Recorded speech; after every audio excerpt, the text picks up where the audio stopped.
Bismillahirrahmanirrahim. Assalamualaikum warahmatullahi wabarakatuh.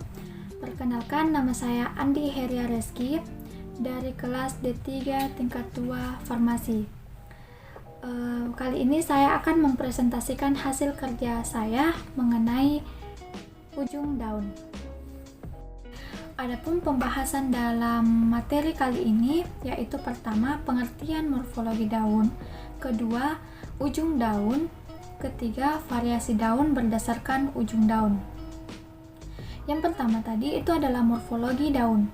Nah, sebelum kita memasuki apa yang dimaksud dengan ujung daun, kita harus mengetahui dulu apa yang dimaksud dengan morfologi daun. Nah, morfologi daun adalah bentuk atau struktur daun yang dapat dilihat secara kasat mata. Adapun variasi daun itu berdasarkan morfologinya. Yang pertama, kelengkapan bagian-bagiannya, kedua, bentuk daun, ketiga, ujung daun, keempat, pangkal daun, kelima, tulang daun, keenam, daging daun, dan yang ketujuh adalah permukaan daun. Untuk lebih spesifiknya pada materi saya itu adalah ujung daun. Jadi saya akan lebih fokus ke materi mengenai ujung daun. Pengertian ujung daun dan daun. Nah, daun adalah salah satu bagian dari organ tumbuhan, pada umumnya berwarna hijau dan memiliki fungsi sebagai penangkap cahaya matahari untuk proses fotosintesis. Nah, adapun ujung daun itu adalah salah satu bagian dari morfologi tumbuhan yang dapat terlihat secara kasat mata. Yang ketiga adalah variasi atau bentuk ujung daun.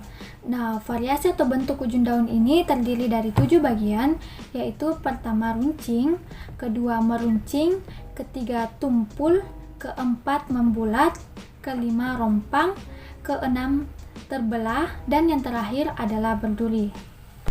Yang pertama adalah runcing atau sering dikatakan akutus. Nah, ciri-cirinya itu adalah kedua tepi kanan dan kiri ibu tulang daunnya bertemu dengan membentuk sudut lancip. Contohnya pada daun Olenander. Famili tanaman Olenander adalah Apocynaceae. Yang kedua adalah meruncing atau kadang dikatakan acuminatus. Ciri-cirinya itu seperti pada ujung runcing, tetapi titik pertemuannya lebih ke depan lagi. Contohnya daun sirsak. Famili tanaman sirsak ini adalah Anonaceae. Yang ketiga adalah tumpul atau kadang dikatakan Aphthous. Nah, contohnya itu pada sao kecik atau daun pada sao kecik. Nah, famili tanaman sao kecik ini adalah Sapotaceae. Yang keempat adalah bentuknya membulat atau kadang dikatakan rotundatus. Nah, ciri-cirinya ini ujung daun membentuk semacam busur. Contohnya daun kaki kuda, daun teratai besar. Nah, famili tanaman kaki kuda adalah adas-adasan. Kemudian famili tanaman teratai besar adalah Nymphaeaceae. Nah, yang kelima adalah bentuknya rompang atau kadang dikatakan truncatus. Ciri-cirinya itu ujung daun membentuk garis rata. Contohnya anak daun semanggi, daun jambu monyet. Perlu kita ketahui bahwa famili tanaman semanggi adalah Marsileaceae. Kemudian familia tanaman jambu monyet adalah Anasardiaceae.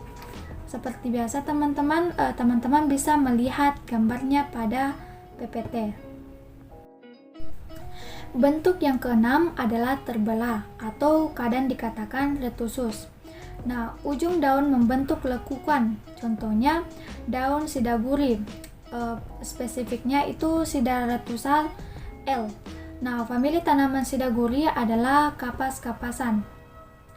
Dan yang terakhir adalah berbentuk berduri atau dikatakan mucronatus.